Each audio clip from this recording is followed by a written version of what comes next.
Jay McLean, baby.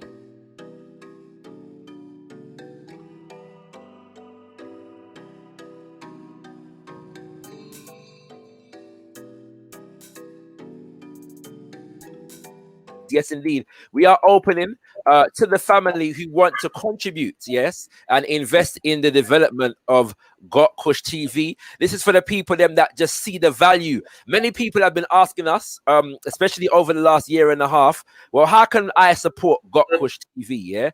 How can I support gotKushTV? And do you have a donation button and all them kind of things on your website? We don't have a donation button, Kings and Queens, but we do have a join the gotKushTV extended family page. Yeah, so you can join the gotKushTV extended family for everyone who wants to just contribute to the thing and show your love for gotKushTV and how we can develop. We've got a number of different shows, including the Black Group Economic Show, Decipher, which will be dropping the first episode, which will be dropping on Monday coming, and the Health is Wealth Show and many other shows, Kings and Queens, to bring to you, including a few documentaries in the pipeline. So if you want to see all that come to fruition, as our brother was just saying, that financial support is one of the important kinds of support, Kings and Queens. So if you are in that position and you'd like to join the family, there are some perks and some benefits that you get for being a member of the family, and those benefits will evolve and grow as gotKushTV evolves and grows, Kings and Queens. So we look forward. Give thanks to those who have joined already. There's a few of you who have done so. So we give thanks for that opportunity, for that beautiful, beautiful opportunity right there.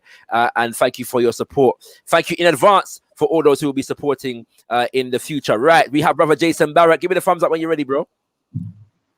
All right, Kings and Queens. Yes, indeed, Brother Jason Barrett is in the building.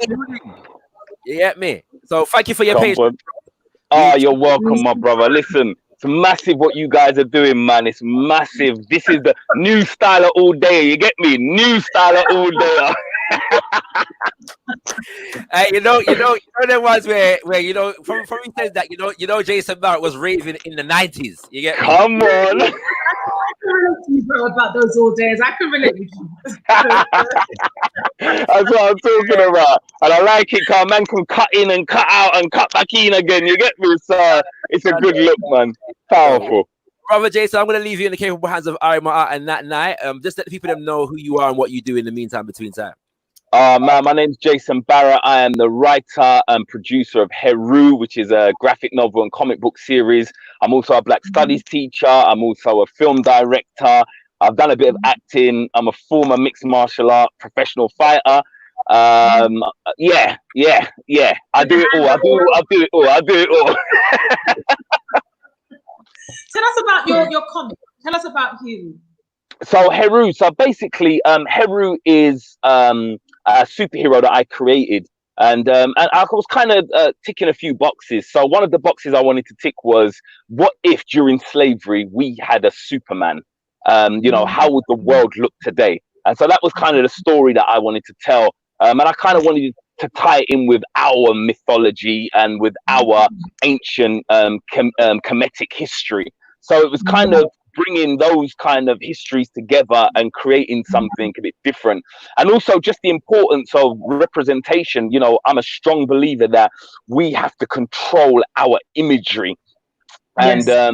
I feel that in the world of superheroes, comic books and cartoons, the black image, a lot of the time we're kind of just step and fetch them. You look at Marvel, and a lot of the black characters are like War Machine. He's not more than a butler to Tony Stark's Iron Man. You look at Falcon. Falcon's kind of Captain America's butler. You know what I mean? So it's like, they did a good thing with T'Challa and the Black Panther thing, but by and large, the representation of black superheroes is not very good. And so I wanted just to create something for our children, because I grew up loving comic books. But the truth is, back in the day, black comics was a big thing for us. We were so into comics. Facts. You know what I mean? I grew up loving comic books, but never see myself really represented, and never really had the dope powers. Just like Silver Surfer and Superman, and it was always some kind of, it was like you're a little bit of a side man in the thing. And so when I went through my studies and I was looking at a scholar called Franz Fanon. Fanon Yes. talks a lot about the beginnings of low self-esteem starting when we're children and when we're looking at things like comic books. And I think the example that he uses is Tintin and Asterix the Gaul.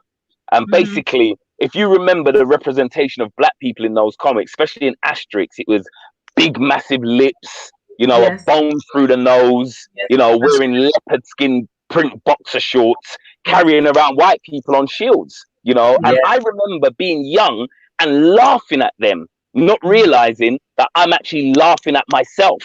Yeah, because I'm not, because in that moment I'm actually identifying as Asterix. I'm not identifying as the Africans. And so what he talks about is a thing called schizoid play. And with schizoid play, what children have is basically when you don't see yourself as the hero, then you can never be the hero. You can't be the hero. Yeah. And so what happens is you never get to that stage. So when you're running around the back garden pretending to be Superman, in that moment you are identifying as a white man in your own mind. I should run around with the towel, man. Come on, the towel tied around there, running around the garden. I used to be that guy, you know. And so it starts there. And so our imagery and the control of our imagery is so very important. And what we've allowed over the years is other people to control our images and the image of us. And so they have managed to present us back to ourselves as something that we're just not. And so I think that it's a really important thing, and has been for me, to develop a whole comic book universe. Jason, your volume's gone down for whatever reason. Oh, 1 second. Let me see what's happened there. How am I now? That's great. better. Am I good? All right. I think there was a call trying to come through, trying to sneak through, interrupt the thing. So so for a long time we've allowed other people, other races, to control our imagery and our narrative. And for me, it's about building your own. It's about controlling your own. It's about retaining that integrity, you know. And so I have got a vision of how other people are, how other races are, through my interactions, my limited interactions with them. And that's what's happened to us. And that's why we constantly see our representation is the gangster, the bad man, the prostitute, it's always that, because those are the limited interactions. Even something like Luke Cage. I was looking at it the other day, and Luke Cage, the original Luke Cage, was a black brother with a big afro, a silver tiara around his head, a big bright yellow shirt, skin tight leggings, walking around Harlem, thumping people in their mouth and saying "Sweet Christmas." Yeah. And they had him as hero for hire. So how come Superman and all them lot do their thing for free, but the black man wants money for his thing? You know, like, well, what happened to them? Reading around black superheroes, and their stories are very different than the other superheroes. It's like they write us in very narrow. It's like we may just deal with our own little neighborhoods. Yeah. While Superman is like global, he's all over the place, but we're just dealing with our own little neighborhoods. Exactly. You get it. So on that point, and your earlier point, you see how we're talking about economics today, and Black Pound Day, and there's two questions I want to ask, really, or points I want to address, or want you to address. So the first one being the comics and the superheroes that is enforced in our minds. You see it in other races. Let's say the European, when they see Superman, they feel like Superman, and they carry that into adulthood. And you see it manifest in the boardroom or certain businesses. With us, we kind of shrink in those arenas in general. Yeah. And the other question is, you've made an excellent, brilliant move. I commend you greatly for creating a graphic novel, celebrating us in that way, and also tying it into Commission spirituality. Can you talk a bit more about that link and how important that is in terms of the ancient link, and also the struggles that you may have had to face coming with a conscious Pan-African or pro-Black graphic novel which if you did the other route that we've been just talking about, you might find certain barriers easier to bypass. Oh, without a doubt. So first of all, the reason why I wanted to kind of go with the whole Kemet vibe was, first of all, the actual word Heru is where we get the English word hero from. So for me, why I called the first graphic novel The First Hero was basically in celebration to that the fact is that this whole superhero thing is coming from us anyway. The root is in Egypt, is in our mythos, is in our mythologies. You get what I'm saying? So for me, that was very, very important. And then secondly, with regards to kind of making it a pro-black, listen, man, I could have easily created something and made it the other way and would have made loads of money and it would have all been good. But the long and short of it is, for me personally, there gets to a point where I think it's Les Brown that says, if the conditions you want don't exist, you create them. And I think that we, as we need to be on that, we need to own that, yeah? And so for me, and it is about re-educating, because the long and short of it is, what you find with black people in general, is that we shout about what's not there for us, then when it comes along, we don't support it, yeah? And so that is something that we need to kind of address within our own selves, and it's all about re-education, you know? And I think for me, our children's minds are the most fertile ground, and I'm a strong believer that white supremacy, we learn it at school. It's a disease, and they bring us into European schools with a European curriculum to infect us.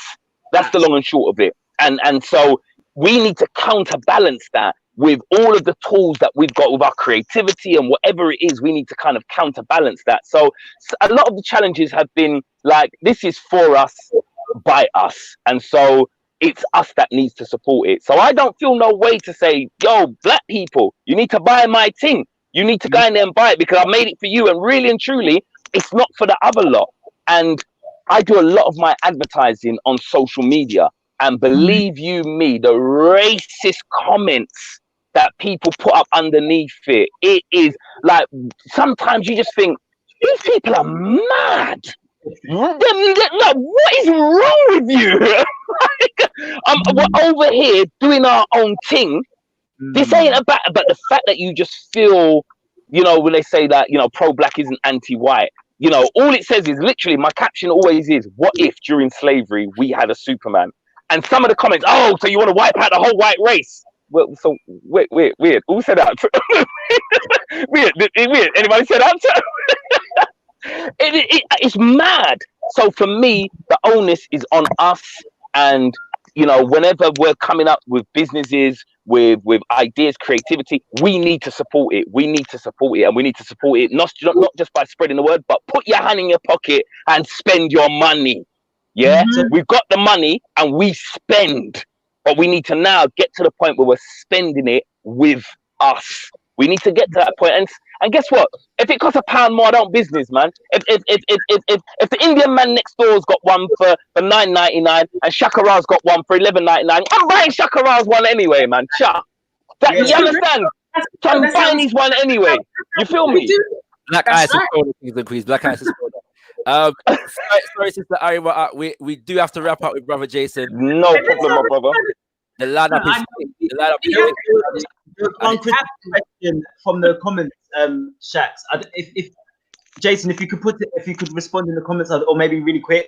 Basically, Aphrodite is asking, my son wrote a superhero comic a few years back and sold the comics at an all-black market.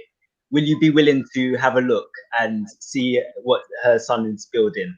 Definitely, 100%. Definitely. Make sure it's good now, but I'm 100% involved.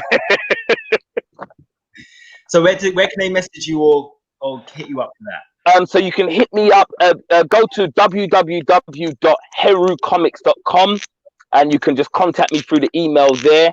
I'm there. I'm live, or on my Instagram. It's my Instagram, so I always respond. And it's Jabion, JBEON, Jason Barrett Entertains Our Nation, Jabion_comics. That's the Insta. DM me, I'll holler back. Maybe not straight away, but I definitely will respond. Thank you very much, brother Jason. Give thanks for joining us. You're We welcome. appreciate it. And look, before you go, bro, I just want to show the people them something, yeah, because this is about Black Group Economics, yeah. And I just want to show them something right here. 1 second. Let me just scroll that. This is the gotKushTV Market, Kings and Queens, yeah. And I'll scroll down. You're seeing the exclusive Wordsmith merchandise right here, which is currently on sale. You can check that out. And I'll scroll down. What we got over here, brother Jason? I see Heru in the place. I see Heru book 1 and book 2. Come on now. You know, yeah, we want to let the people know, yeah, so you can get in the and let me say something. People, let me say something. gotKushTV's market is selling it £2 cheaper than me. Check that. I sell it for £12, so buy it from them if you want the discount, because they're selling it for £10. Yes, indeed, Kings and Queens. Check it out. .com/market Kings and Queens. You can also see Robin Walker's book. At least 2 of Robin Walker's books are here. You know, we got some exclusive teas as well. You can get some teas featuring Benny the Mask and Queen Taye. You know what I'm saying? Of ancient Nubia and Kemet. The melanin tea and the Olmec head tea. And we've also got diaspora socks, Kings and Queens. You know what I'm saying? So people, you know, you can get all these things, educational puzzles, and because we're about nation building, we have the CMOS. Yes, indeed, Kings and Queens. We're soon to be joined by the Bladder Whack, but you know what I mean? It's all about black babies out here. So we need some CMOS in your houses, Kings and Queens. You know what I'm saying? Nation building and all of these things. You get me? So yeah, you don't know Kings and Queens. So check it out right here on the gotKushTV market. Thank you very much, brother Jason. Yeah, we Thank you for having me, man. Thank you for having me. Bless you. Right. Just to let you know, Kings and Queens, Daniel Lister of My Black Market is in the back chat. We're going to be bringing him on soon. This is Decipher, and these are our lovely panelists. African versus Caribbean versus British. I'll say from African, is that no, you're not? Everyone's Africanness comes innately. I went to Jamaica earlier this year, and I know I'm not Jamaican. They don't look at me as Jamaican. Yeah. I don't like people just wearing a dashiki and wearing stuff and just saying, yeah, I'm African now. That's very fake to me. You protect people, want to claim Africa, like it's some superior, something. This being a semicircle, and you, the audience, completing the circle.